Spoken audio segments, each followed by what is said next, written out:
My name is Lissy John, and I'm proud to serve as president of the board of directors.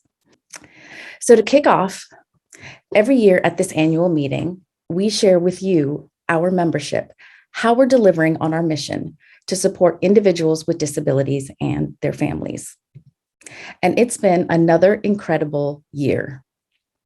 While last year was a complete exercise in agility, where we had to reimagine every aspect of how we delivered services to our community, this year has been all about persistence.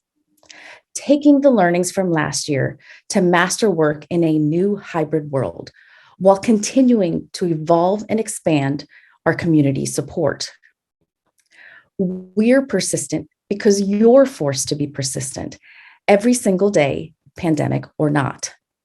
And today, because of this tenacity, I can say that the state of the ARC of Northern Virginia is strong. Allow me to share with you a few facts and some stories. I'll start with our information and referral services. We've served thousands of inquiries from individuals, caregivers, and community partners across a spectrum of disability-related questions this year. 2,000 inquiries were from cold calls alone. One parent of a child with Down syndrome told us, and I quote, "When we knew my husband was being transferred to Northern Virginia, one of my first calls was to the ARC of Nova. Since that first contact, the ARC has been instrumental in our ability to navigate everything from the school system through transition to adult services. Now we are updating our special needs trusts, creating long-term plans, and considering a paid advocate." As you, our community, have persisted through life's challenges, we've been there and proud to support you. Next, we're serving 131 individuals with DD case management services and 44 individuals as a guardian of last resort. We've been tenacious in helping 12 of those individuals start a new job or volunteer position, and 7 of them to find new housing.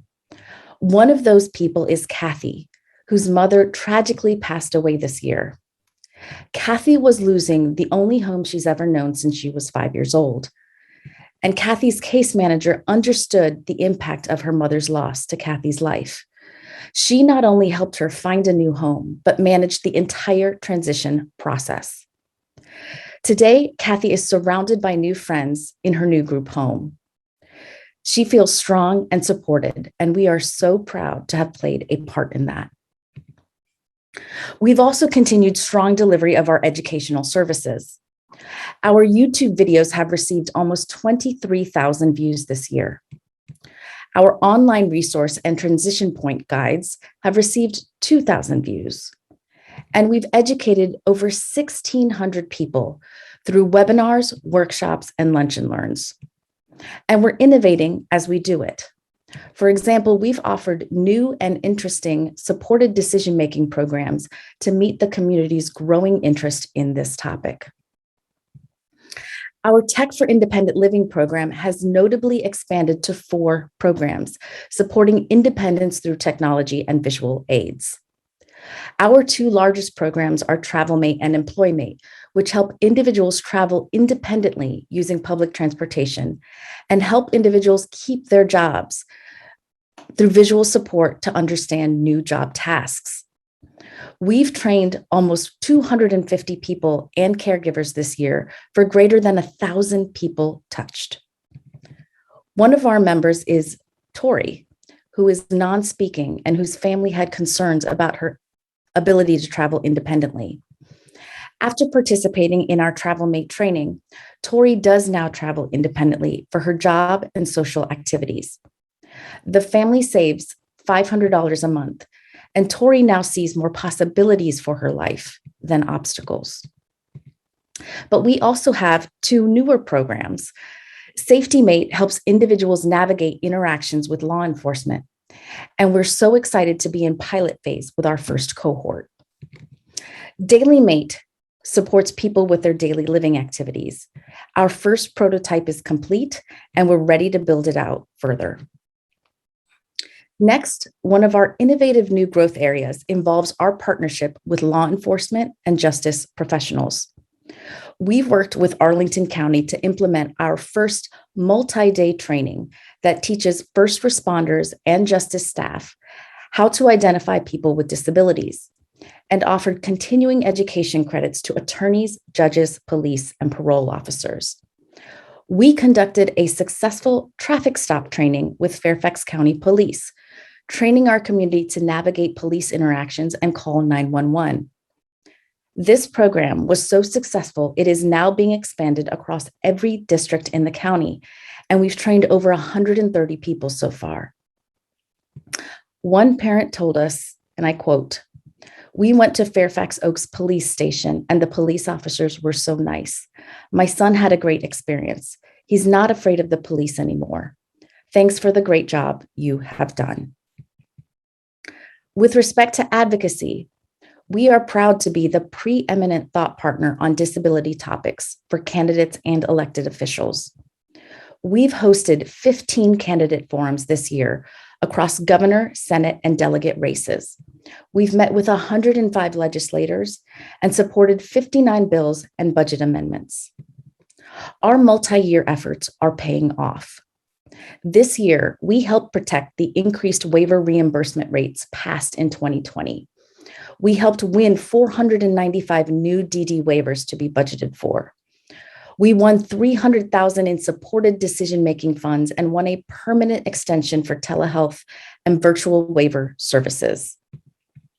We also helped pass a bill that requires public defenders and DAs to receive more training on intellectual and developmental disabilities, and for judges to take disability diagnosis into consideration. And last but not least, we continue to support our community financially through our Special Needs Trust program. We've reached almost 700 people with guidance on their financial options and have opened 169 new trusts this year for a total of 1,700. Now, as we've strengthened and expanded the work of the organization, we've done the same for the board.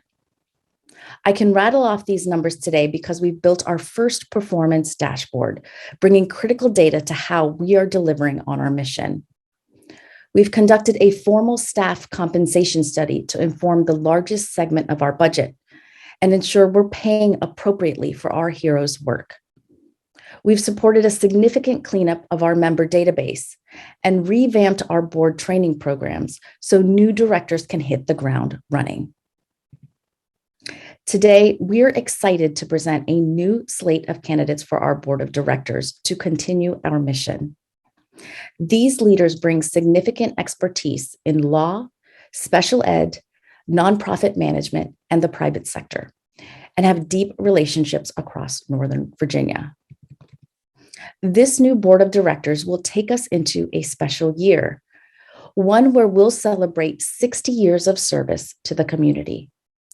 It's an important moment for us to reflect on how far we've come and also where we still want to go as the board invests in the development of a new strategic plan. There will be more to come on this in 2022, but we would love for you to be a part of it. Finally, as a special and personal note, it has been a joy to serve as president of the board for the last 2 years. Like many of you, I'm here because I have been personally touched by disability. I still carry those moments of initial despair when the doctor gave me my son Maddox's diagnosis, but could offer little to no support. But through these years, the arc of Northern Virginia and this community have turned those feelings of despair into resolve and hope. Because while I can share all of the numbers I want, our work ultimately comes down to whether you, Maddox, and all of our loved ones can live a life of their own choosing. Whether the things that society takes for granted, like work, friendship, and independence, can extend to everyone. Our work is not yet done, but with this community and this organization, I am confident that we are headed in the right direction. We're now going to begin our annual awards presentations.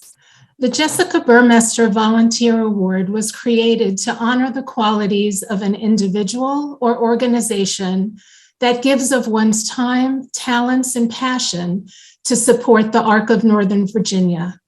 The Arc of Northern Virginia began its work over 59 years ago with a handful of volunteers who had a vision for building a life like yours for their children.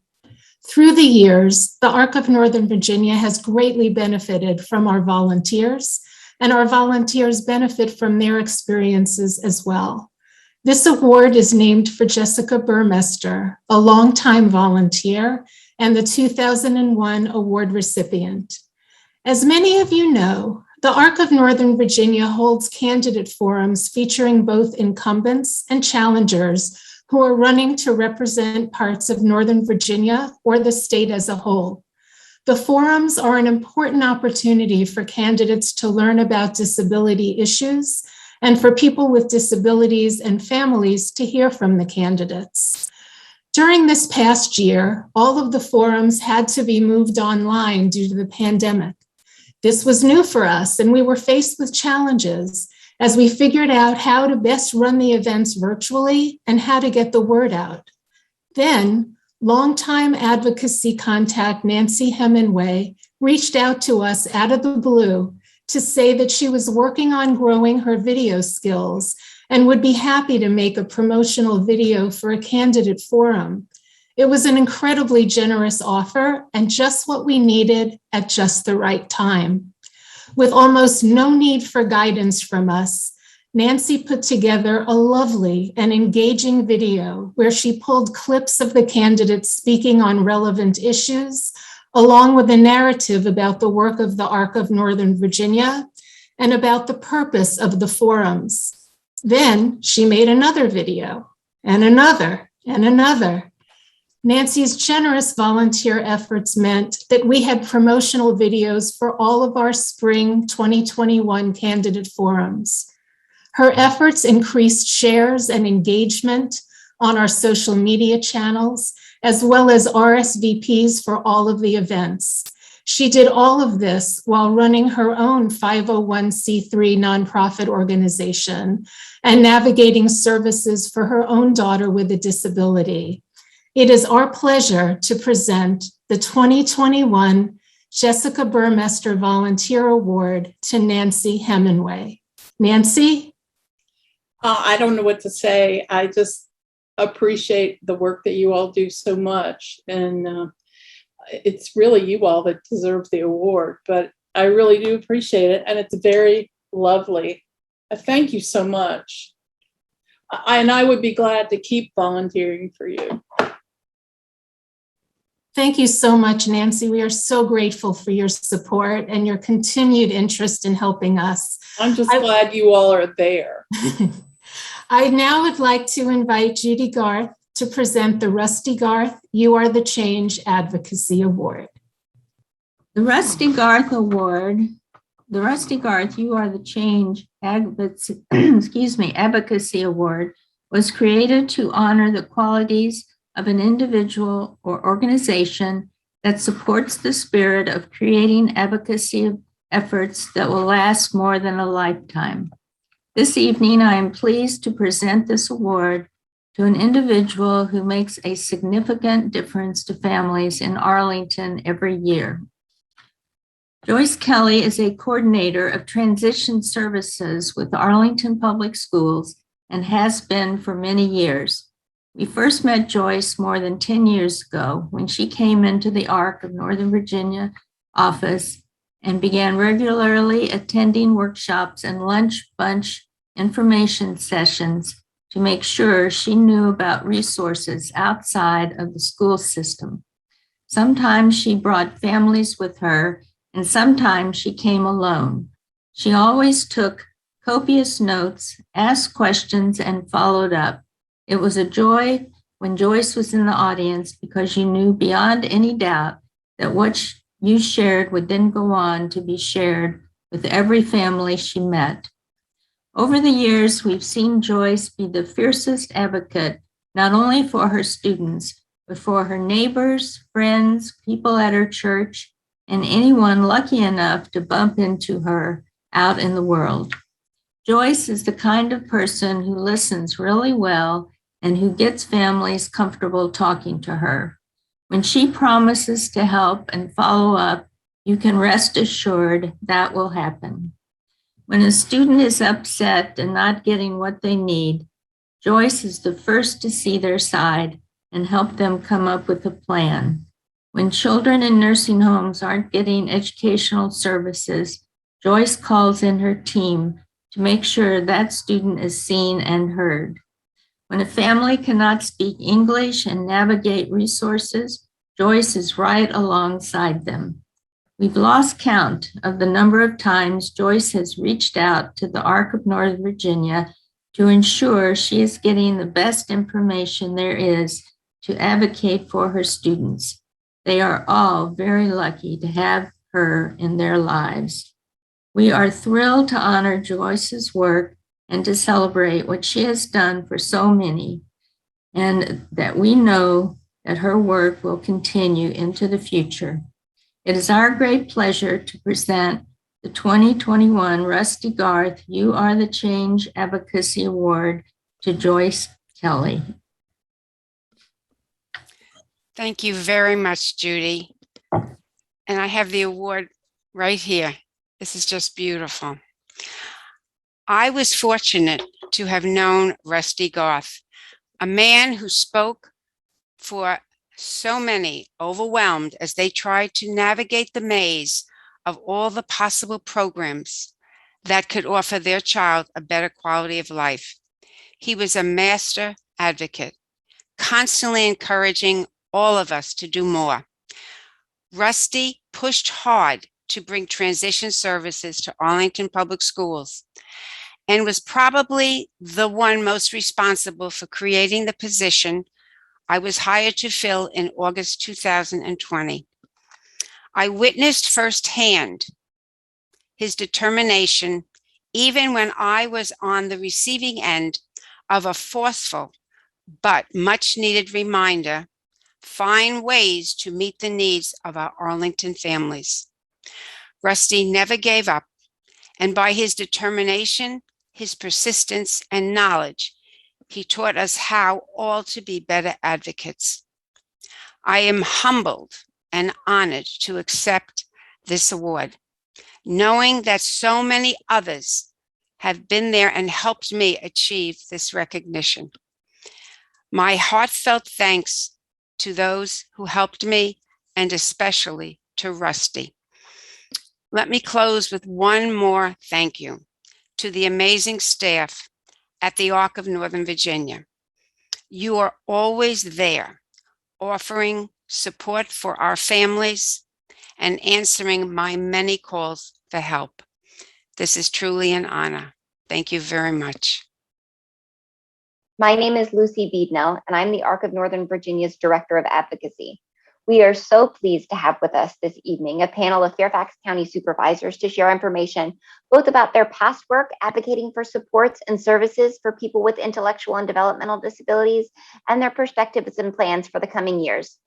Please join me in welcoming Chairman Jeff McKay, who will be on any moment, Mount Vernon District Supervisor Dan Stork, and Braddock District Supervisor James Walkinshaw. I want to note that Providence District Supervisor Dahlia Polchak had planned to join us, but she is not feeling well and had to call out at the last minute, and we wish her a speedy recovery. So Supervisor Stork and Walkinshaw will invite you to turn on your camera and unmute, and we would love it if you could each kind of take a turn and introduce yourselves and a little bit about the area of Fairfax County that you serve.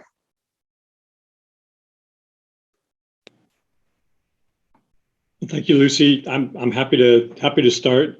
The pleasure to be here this evening, and particularly to be part once again of the annual meeting for ARC. It's something that I absolutely enjoyed doing in person, and regret the last few years we've not had that opportunity. But I know that there are so many folks out there who are making a difference for folks with developmental disabilities, and ARC has been a key part of that for, I know, more than 50 years. In particular, I grew up in Ohio, and in Ohio, my mother was a developmental disabilities teacher for decades. So I got, I guess, very early understanding of the importance of education and development and training and support, not only to the children and not only to the adults, but especially to the families as they really navigate the challenges that they first encountered when better understanding the developmental disabilities of their child. My wife also taught, developed, and worked with children with developmental disabilities. She's done that her whole life. So you could say I've been involved for really since I was a child, as well as countless hours of volunteer and support and work and donations, et cetera. So I'm very happy to be associated with ARC and support ARC, not only as an individual, but also as a county supervisor, because the work you do is so incredibly important to helping all of our people, all of our community members, as well as every individual to reach their full potential. And for me, that's the core of why I'm here on this earth, is to help others realize their best selves, if you will, and their full potential. So thank you. Thank you so much for being with us. And now we'll turn the microphone over to Supervisor Walkinshaw to give him a moment to do an introduction. And I see some eager hand raisers and folks chatting me too. I'll encourage folks, you can certainly put questions in the chat for our supervisors.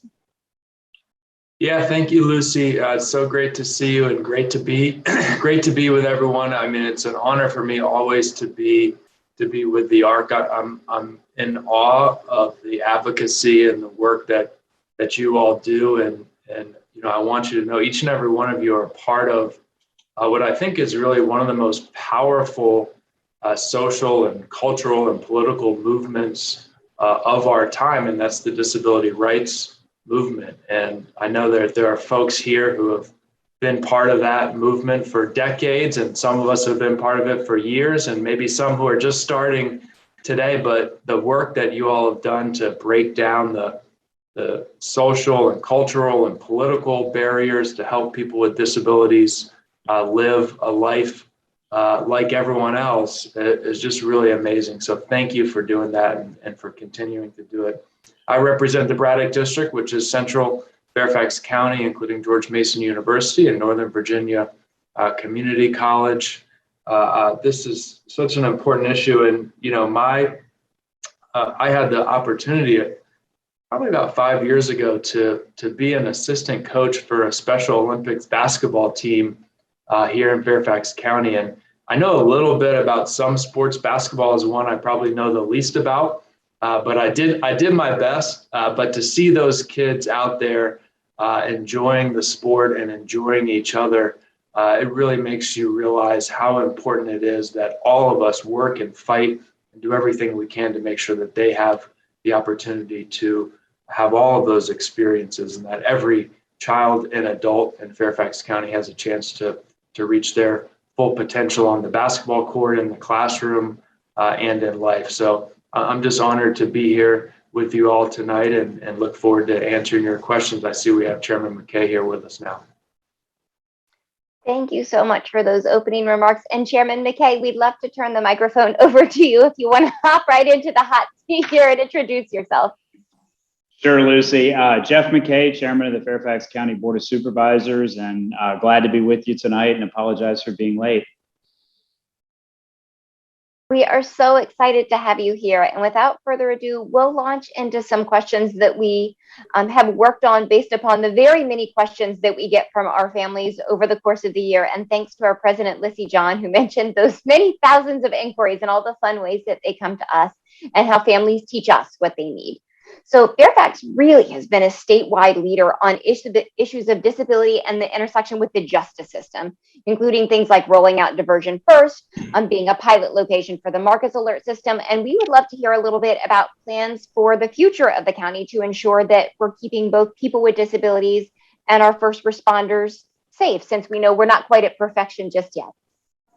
And anyone is welcome to answer. For folks joining us, we'll let the supervisors kind of jump in as they like on each question, or they can defer to colleagues. Well, let me start, Lucy, and thank you for acknowledging, our statewide leadership role, because this is something, as you know, Diversion First in particular, that's been an initiative of the board for a number of years.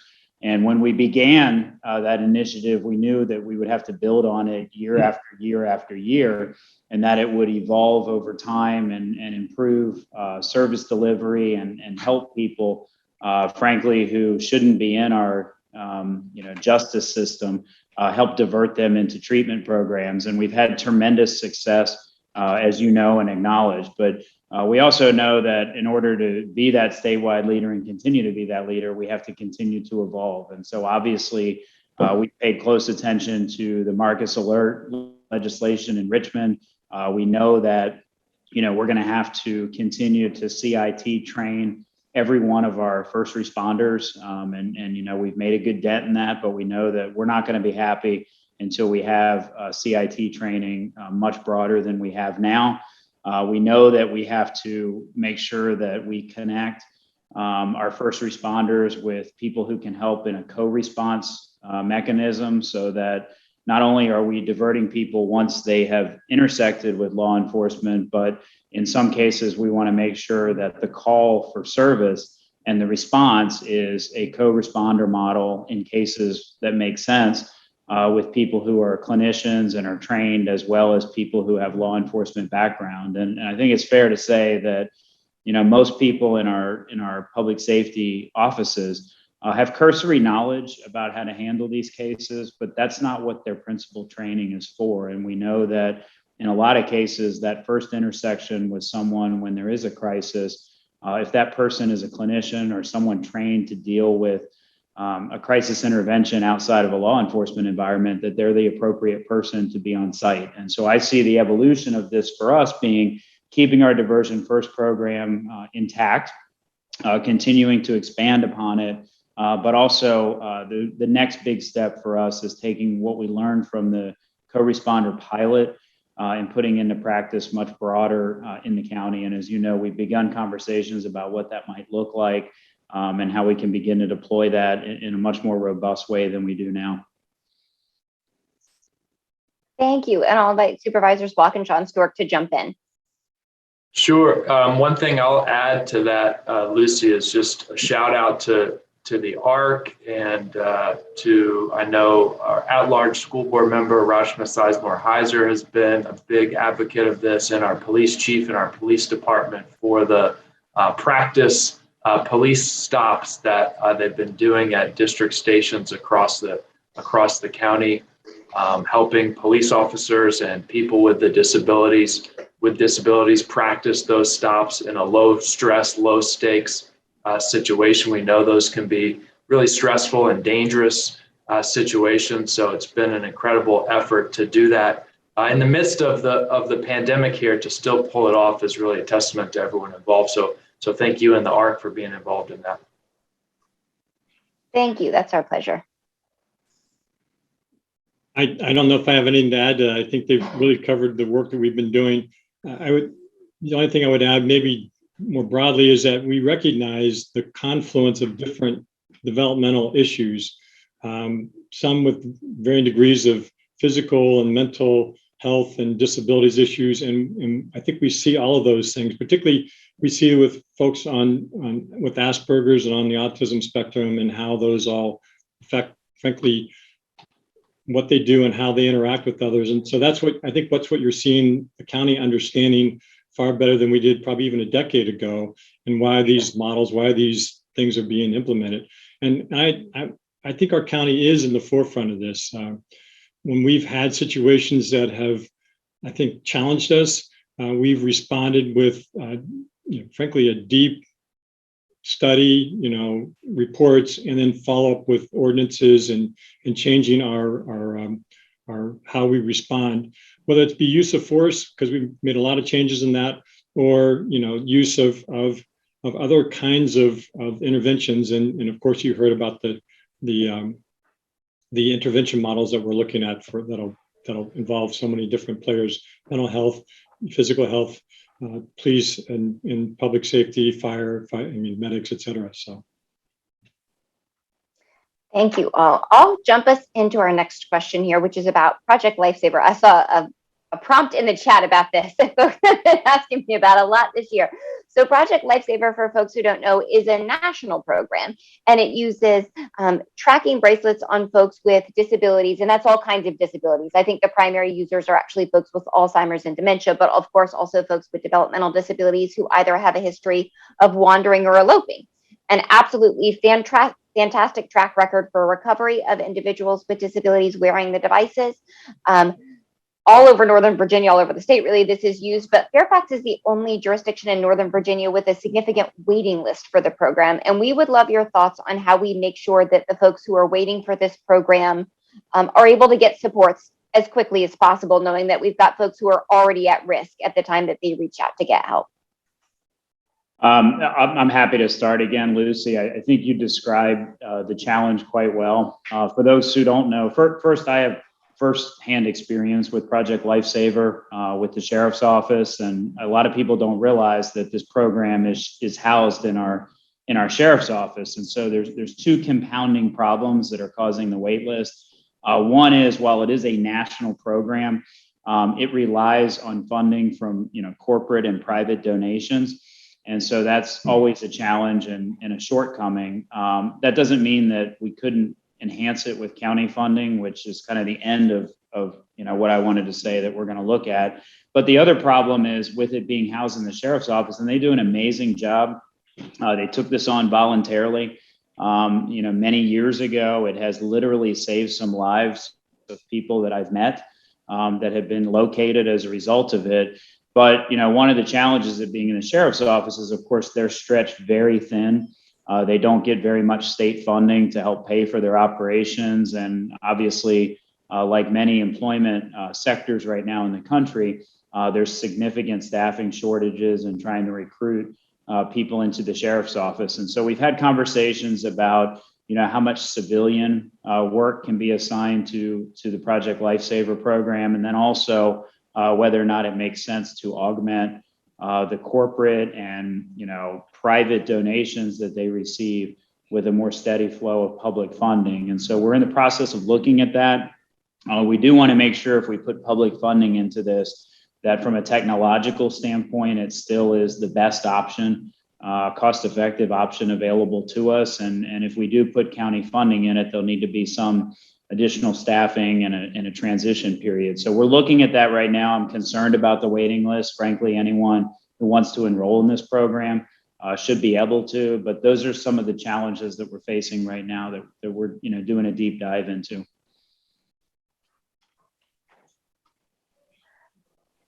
Yeah, I don't have anything to add to that. I think the chairman gave the right description of the status. And I would echo those comments. I don't know that I have anything that can further enlighten us, but we recognize the value, the benefit of the program, and I've also been very aware with a couple of incidents in the Mount Vernon district of its importance in making a difference in saving lives. So it's a great one, and we want to thank Supervisor Faust and his team, and Supervisor Lusk and his team, who are not able to join us tonight, but they are looking at putting a board matter in on this issue, I believe, in early 2022. And thanks to all the families who've reached out to us this year, who we heard about this being an issue from our families. So know that anything that you bring to us, we take those as marching orders to make sure we're doing our very best to make sure our community is safe to everybody. And for anyone outside of Fairfax, if hearing about Project Lifesaver seems like something that might be life-saving to you or someone that you love, know that outside of Fairfax, you can enroll immediately in any other jurisdiction, and I'm happy to help you work on that. And within Fairfax, we can certainly talk about the waiting list too. So moving on, Fairfax County has long supported our Fairfax County public school graduates who were in need of a Medicaid waiver, but on the what is now 14,000 person statewide waiting list for those services. And the board widely recommended the creation of the Welcoming Inclusion Network, WIN, in 2018 to come up with a long-term plan to keep the funding and supports sustainable. And that WIN network met, and they came up with recommendations that the board adopted. And a lot of that plan involves making sure people with disabilities have real opportunities to work, which of course we support wholeheartedly. And so we would love your thoughts on what we can do to expand employment opportunities for people with disabilities, which is the win-win-win for folks with disabilities to get jobs, and for the county to be able to reduce the funding that they're having, since obviously we need fewer supports when we're working with greater independence, and for our whole community to win when we've got an inclusive network. Yeah, I think, I do think, Lucy, the transition to WIN was absolutely the right thing to do. It has created a robust environment where, parents who, have kids who are graduating through the program. I met a lot of them at Key Center when I was supervisor in Lee District. It was right down the road from my office. And I saw the mixed anxiety on their faces when it came to graduation, which is to be a joyous occasion. Many of them were, quite frankly, petrified about what was going to happen next. And so, the WIN network provides some level of predictability for people, but certainly linking up folks with more employment opportunities continues to be a challenge. I think about it through a couple lenses. One, the biggest challenge our employers in Fairfax County, no matter what sector they're in, are facing today is finding workforce. And so I think there's a real opening here to broaden companies' perspectives about potential employees and open up more opportunities to people who have any level of disability, frankly, and maybe have been overlooked in the workplace because the market is so tight right now. The second thing is, and I'm at an event right now where I just ran into Bob Pisano, who helped us build our spray park in Lee District for kids with disabilities, and he was commenting to me about a program he started in the city of Alexandria that links up kids with employers who can do work in office environments, whether it's organizing files, cleaning offices, and this robust network that he is working on and has set up in the city of Alexandria, and how we can bring that to Fairfax County. And so we happen to be in Tyson's Corner tonight, which happens to be a great place to look at that. And the reason why I bring that up is because our partnerships with our nonprofits are going to be one of the biggest answers to this challenge. And, Service Source does great work linking people up with employers, and we rely heavily on them to help in that work. But we have to take this on as a wider community too. And we have to challenge employers as to why they're not hiring more people with disabilities. We have to understand some of the reasons why people are being turned away so that we can work with those employers to improve access. And I really think this is a golden opportunity time to do that, where, as I said earlier, people are really struggling to find people to fill jobs. And, there's no excuse for anyone who wants to work not being able to work in Fairfax County. And so I am open to ideas that you and your group have to help improve on that. I will say that there was a disability inclusion conference in 2019 that was set up, and it was an opportunity to help bridge this gap between our community and creating a more inclusive environment in our businesses. And obviously, because of the pandemic last year, that didn't happen. But I'm still committed to making sure that the county partners to provide that venue, because I think it's important in helping people understand where the opportunities are and, quite frankly, where the gaps are. And so this is a community-wide effort, though, and we all need to be engaged in this and help each other help identify where the challenges are so that we can overcome those. And I would just echo the importance of the partnerships that we do have with yourself, Service Source. But I'd also have to say that transportation is a key part of this as well. Sure. I know that that's one of the biggest limiting factors that we have, and we have, frankly, more robust options here in Fairfax County than most. But it's still, anyone who uses the local transportation system, there's oftentimes long waits, and you have to schedule in advance, and it can be very difficult to connect and make sure that's a kind of a supportive system, if you will, to the individual. And then the kind of last point I'll make is the one that's, I think, obvious to all of us, is that Fairfax County, we've stepped up for decades now to provide additional funding from Fairfax County taxpayers to make a difference for the developmental disability support systems and obviously employment programs, et cetera. We need the state to step up. It's really that simple. And I know I'm talking to the folks who are, I'm sure, very aware of that, but we were just at a meeting, the three of us actually, for the Virginia Association of Counties, and we're talking, and a lot of the conversation was about the state budget surplus. And one of the points that was made is that, well, there really isn't a surplus if the state were to pay their bills. And in my mind, this is one of the bills that I think the state should be paying. And because we're happy to make it clear what we pay, but more importantly, there's more that we're not able to do because the funds that should be here to provide that are not available to us. So in the end, it's something that all of us need to be responsible for to do and get the state legislature to essentially pay their bills for this critical investment in our community and with these individuals to help them reach their full potential. That's a great point. And I just want to promise the ARC of Northern Virginia is not letting our General Assembly off the hook. We'll keep on them to make sure they're doing their best. Yeah, well, Thank you. I'm very happy to hear that, Lucy. We look forward to partnering with you all as always. And as you know, our legislative agenda is always heavily focused on these issues, and we never miss an opportunity to raise them with our friends in the General Assembly. And we will not miss the opportunity to raise these issues and hopefully help to educate Governor-elect Youngkin on these issues as well. And the only thing I'll add to your original question is, this, when I talked about this powerful movement that you all are a part of, this is what it's all about. And the Supreme Court in the Olmstead decision said that people with disabilities have a constitutional right, a right to live in the community and not in an institution. And that's what we're talking about here. And I represent the site of the former Northern Virginia Training Center. So I'm reminded of that responsibility that we all have to help people realize that constitutional right every day. And we are making progress. One of the programs that we're moving forward on is employment readiness, to focus on building employment-related skills for people who want to engage in those preparation activities to eventually move into an employment opportunity. And I think we're going to be having some additional services offered early next year for folks who want to start on that path. So we are moving forward. The pandemic has slowed some of it down, but we're going to push forward and make sure everyone's constitutional right is protected here in Fairfax County. Thank you all so much.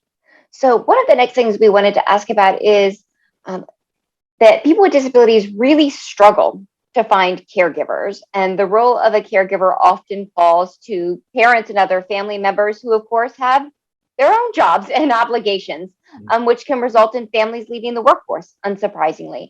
Fairfax County is one of the few places that has adopted a paid leave policy for its employees, and we would love to know if you all have seen that having a positive impact on folks being able to stay in the workforce, especially if they have loved ones who are impacted by a disability. It absolutely has. And, this is one of the things I'm most proud of, because we have to set an example as a county for the private sector and other employers in our community about the challenges, the real challenges that our families face. I talked earlier about the tight market for talent. And frankly, we can't afford to lose any of our employees because things happen in their life. It's called being human.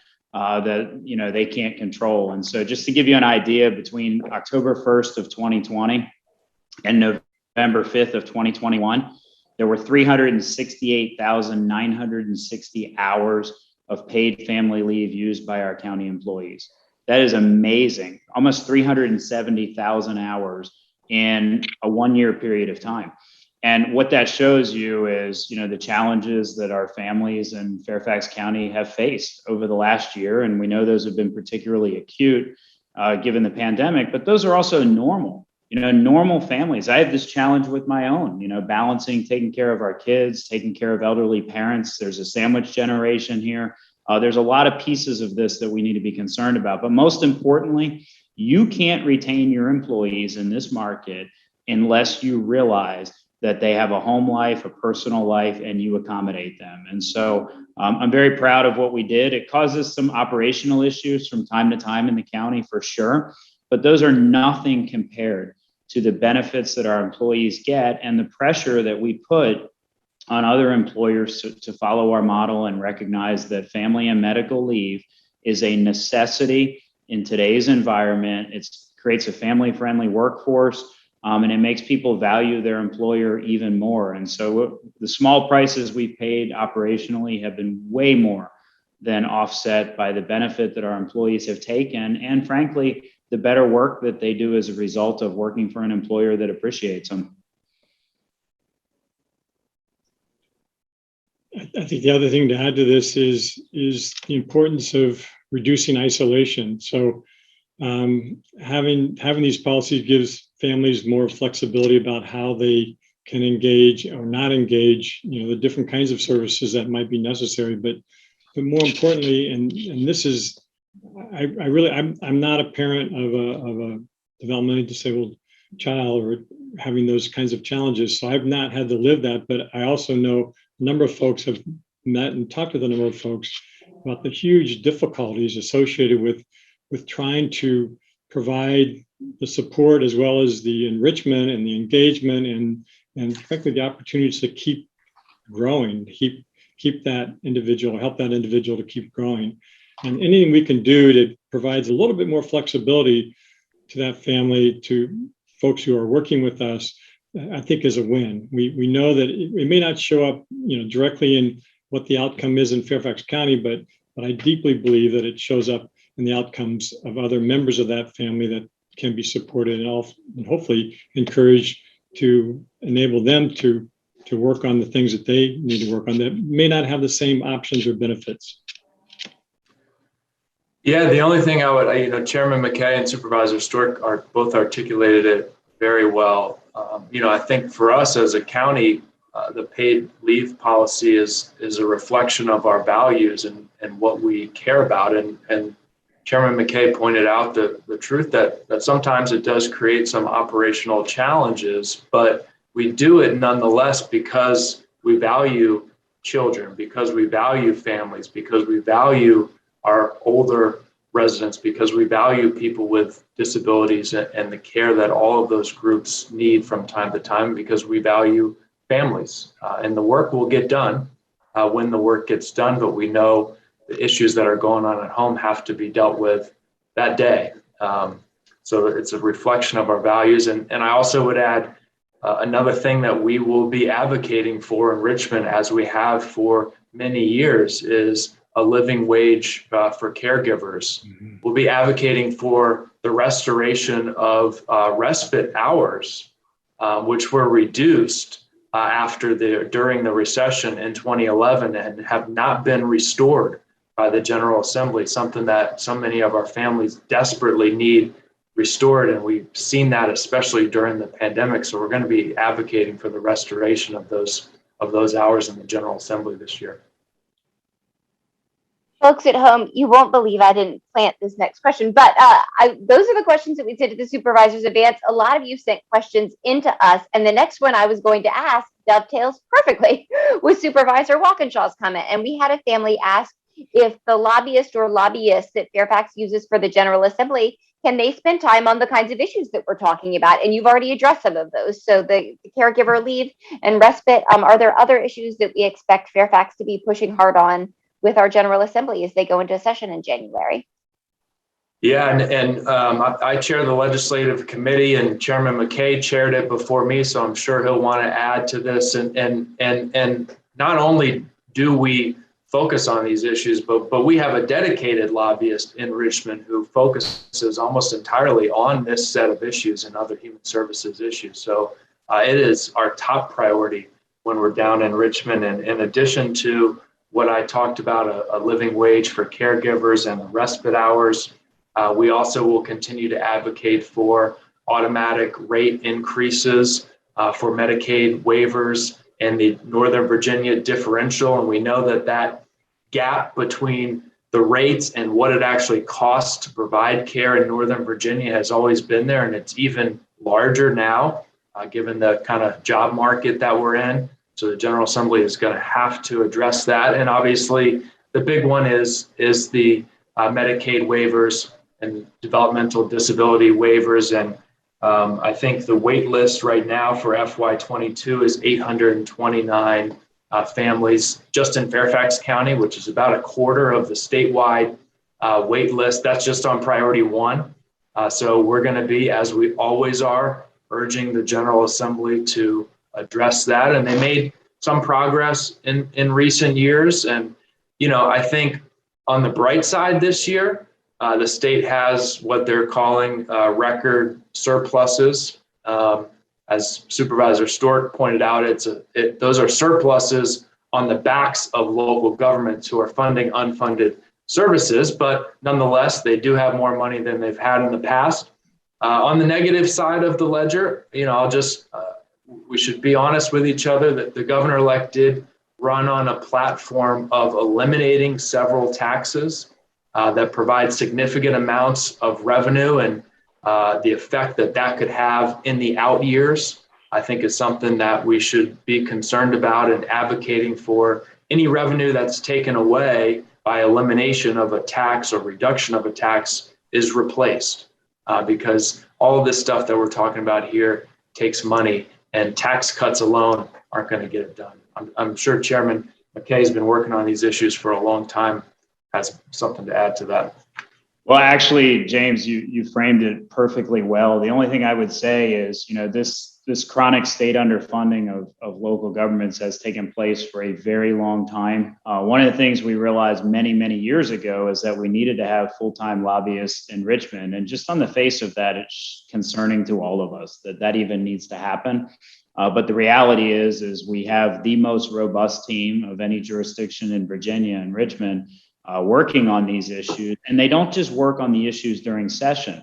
They work year round on these issues, because as we know, so many of the details of some of these proposals at the General Assembly are sent to various committees and work groups and study groups, and they are engaged in those things year round. I mean, even the closure of the training centers that Supervisor Walkinshaw mentioned on another question, we were involved in all the conversations about that way before the final resolutions of those things were determined, because we know how important it is to advocate for our residents who use services that are necessary for their quality of life. And so we have always had in our legislative program components dealing with the challenges that Supervisor Walkinshaw pointed out. They're going to be in there again. I will say I share the same feeling he does, that we have to approach this session with caution, because not only are there proposed taxes to be eliminated, the food tax itself, the grocery tax, we know would eliminate $70 million from Fairfax County's budget. If it was as simple as just eliminating the grocery tax, which I don't think any of us on the surface oppose that would have been done a long time ago. But the reality is the state is going to have a very difficult time coming up with enough revenue to fill that hole. If they don't fill that hole, then local governments are looking at, cuts to services in an environment where we need more services. And then lastly, I would say, and I think this is something we need to be very concerned about, is the state underfunding of mental health in general is something that, coming out of this pandemic, we know more and more people have been affected. We know that more and more people need mental health services than ever before as a result of a startling, life-changing year plus. And so one of the things when we get together with our General Assembly here in a couple of weeks and have our annual session with them, we focus on a couple issues every year that are the most important in the county. And this year there will be a specific focus on mental health, on some of the responder models that we talked about earlier, on bed capacity, on some of the issues that James raised earlier. That whole package of issues. People need to understand where the challenges are. And frankly, they start at the state level, not providing funding for these services to begin with. And that's something we're going to emphasize hard, as we've done in the past, but in particular this year as there's an administration transition. As we were talking, and Supervisor Stork, as you wisely brought up the transportation issues that are so closely correlated with employment, I got questions put in the chat and then some in the Q&A box too, kind of about that. What do we do? And I'll kind of combine them all into one idea. As we're seeing ideas with issues with accessibility at bus stops, issues with accessibility of walking spaces and crosswalks, those kinds of issues that make transportation challenging at best and dangerous at worst for folks with disabilities. What do we advise our Fairfax residents to do? Because we've got this brain trust out there, right, who's seeing these issues every day. Where do we direct them to share those issues and make sure they get resolved? There's a lot of different ways to go with that question, that's for sure. We have really multiple transportation organizations. The core of what Fairfax County does, we have Fairfax County Department of Transportation, which helps to manage our connector fleet, and as well as some of the other direct services that we provide. Schools, I mean, alone have the largest bus fleet, second the largest bus fleet in the country, and they're a key part of providing transportation, again, up to the age of 22. After that, we have WMATA or Metro has the demand support. That we know that those are, I mean, again, I hear fairly frequently that those are not adequate. We have some volunteer systems, which I think are also very helpful. I think we know that we've looked at using other like Uber and other services to try to help support that system.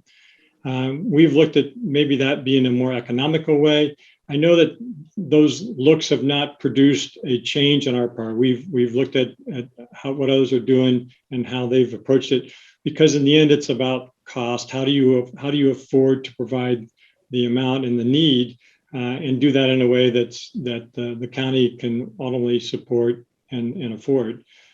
I didn't give you a very good answer because I don't have a very good answer. And I'm hoping that maybe my colleagues can do a little bit better than I've done, because it's something that's constant.